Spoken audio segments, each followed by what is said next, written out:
اپنے رائٹس کے لیے آواز نہیں اٹھائیں گے تو ہماری کوئی سنی نہیں جائے گی۔ اس وقت ہمارے جو میجر ایشوز ہیں اس میں ایک تو ٹی ٹی ایس کی سیلری ریز کا ہے۔ ٹی ٹی ایس کی سیلری ریز کے اوپر ظاہر ہے کہ لاسٹ ٹائم جو ریویژن ہوئی تھی وہ 2021 میں ہوئی تھی، اور 2021 کے بعد پچھلے 4 سال سے ٹی ٹی ایس کی سیلری 22 ہے، جبکہ باقی جو ریلیونٹ سیلریز ہیں اس کے اندر گورنمنٹ ہر سال کچھ نہ کچھ اضافہ کرتی رہتی ہے۔ اس وقت پاسا کی انٹرونشن کے اوپر، ایپٹا کی انٹرونشن کے اوپر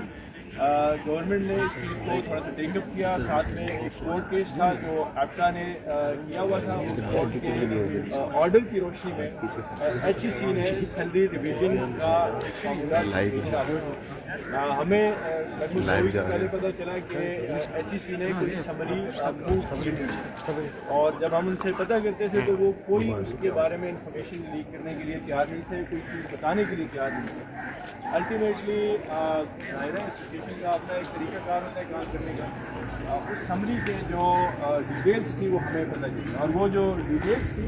وہ کافی حوصلہ شکن اس سینس میں تھی کہ وہاں پہ اسسٹنٹ پروفیسر کی سیلری تو کچھ ریز ہو رہی تھی، اسٹیٹ پروفیسر کی سیلری کسی حد تک ریز ہو رہی تھی، لیکن جو پروفیسر کا ہمارا کیڈر ہے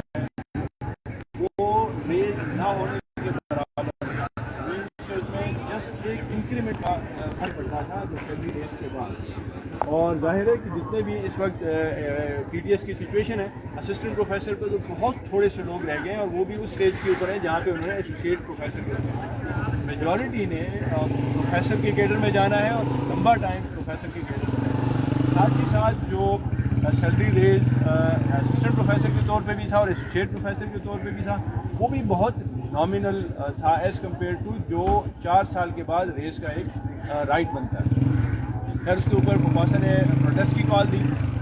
اس میں جو دوسری ڈیولپمنٹ ہوئی پچھلے ویک بدھ کے دن جب ہمارا پروٹیسٹ تھا، میں اس کے اندر موجود نہیں تھا۔ اس کی وجہ یہ تھی کہ پلاننگ کمیشن نے اس چیز کو سیریس کیا۔ پلاننگ کمیشن نے ایک ٹاسک فورس بنائی ہے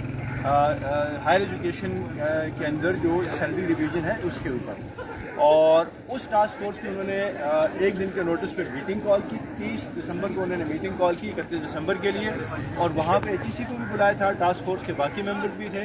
اور فوپاسا اور ایپٹا کے جو ریپرزنٹیٹیوز تھے وہ بھی اس میٹنگ کے اندر موجود تھے۔ اس میں پھر ڈیسائیڈ یہ ہوا پلاننگ کمیشن کی انٹرونشن کے اوپر، جو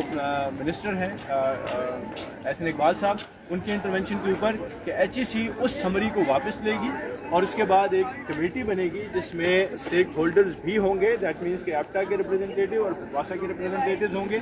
اور یہ کمیٹی ایچ ای سی کے ساتھ مل کے ایک فارمولا طے کرے گی، اور ایچ ای سی وہ سمری آگے گورنمنٹ کو بھجوائے گی۔ اگر یہاں پہ فوپاسا انٹرونشن نہ کرتی تو عین ممکن تھا کہ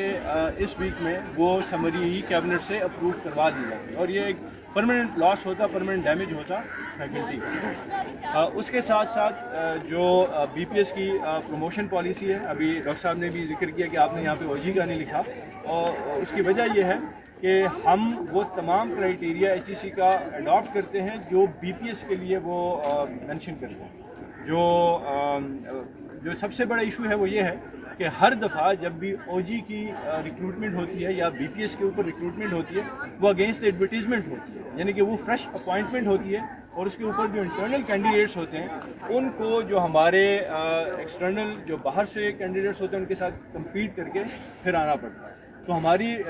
جو ڈیمانڈ ہے وہ یہ ہے کہ جب آپ کے فیکلٹی کا ایک ممبر آپ نے انڈکٹ کر لیا، آپ اس کے لیے کوئی کے پی آئیز جو ہے وہ مختص کر دیں کہ اتنی پبلیکیشنز ہوں گی، اتنا ایکسپیرینس ہوگا، اتنے فنڈز ہوں گے، جو بھی کے پی آئیز آپ وہ کرتے ہیں جس کے اوپر ایسوسیشن اور ایچ ای سی اور گورنمنٹ ایگری کرتی ہے، وہ کے پی آئیز دے دیں، اور جب وہ لوگ میٹ کریں تو ان کو ایک پروموشن پاتھ دے دیا جائے، جس طرح کی ٹی ٹی ایس کے کیس میں ہے کہ آپ کا اتنا ایکسپیرینس، اتنے پبلیکیشن، باقی جو آپ کی پرفارمنس ہے اگر وہ سیٹسفیکٹری ہے تو آپ اسسٹنٹ سے ایسوسیٹ اور ایسوسیٹ سے پروفیسر کے لیے پروموٹ ہو جاتے ہیں۔ تو اٹس دا سیم ڈیمانڈ کہ ہمارے جو بی پی ایس کے اوپر لوگ ہیں یا جو او جی کے اوپر لوگ ہیں ان کو بھی ایک پروموشن پاس کیا جائے۔ اس کے ساتھ ساتھ جو ٹیکس ریبیٹ ہے جو کہ 75% سے شروع ہوا تھا،